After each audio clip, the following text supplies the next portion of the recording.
In many countries around the world, tens of thousands of girls and boys are trafficked and exploited for sex and forced labor, usually by organized criminal networks.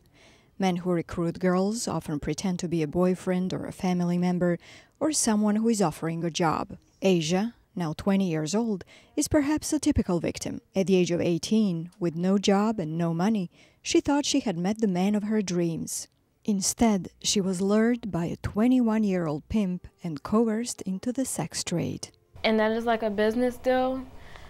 Like basically all the money I make, I would give him 10% and he would just be there for my protection. He told me my job would be to have sex with men and to bring him the money.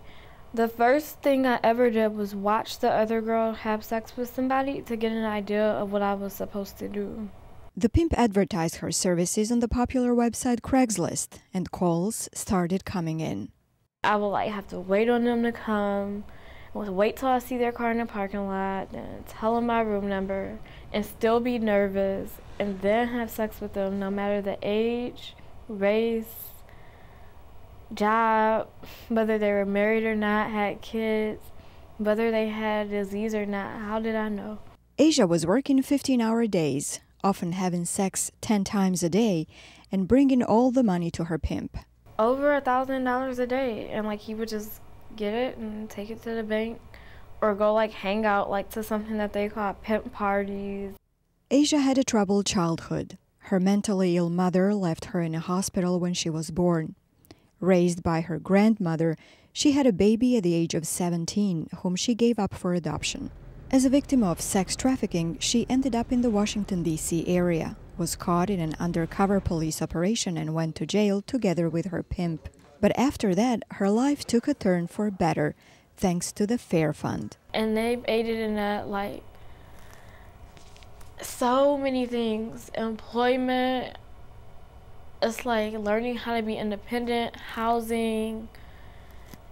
It's so deep, emotional wise. I got a job within a month of leaving that life, and most people don't do that. But it's I still have a criminal record.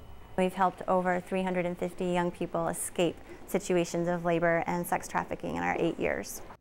Andrea Powell co-founded Fair Fund 8 years ago to stop trafficking of youth worldwide. It assisted more than 2,500 teen girls and boys last year in the United States, Bosnia, Serbia, Russia, and Uganda. There's an estimated 200,000 young people trafficked within Southeastern Europe and Eastern Europe generally every year. In the United States, there's estimates of something like 20,000 people brought into the country every year. It's usually teenage girls between the ages of 13 and 17 who have a lack of family support. Maybe they've been abused as a child, and if a trafficker does his business right, he can make $70,000 a year off of one girl's body.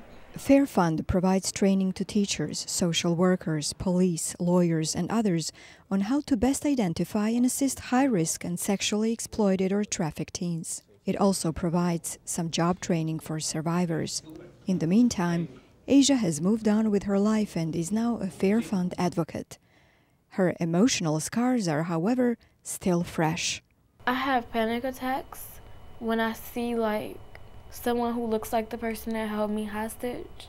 But from the things that happen to me, it's who do I trust?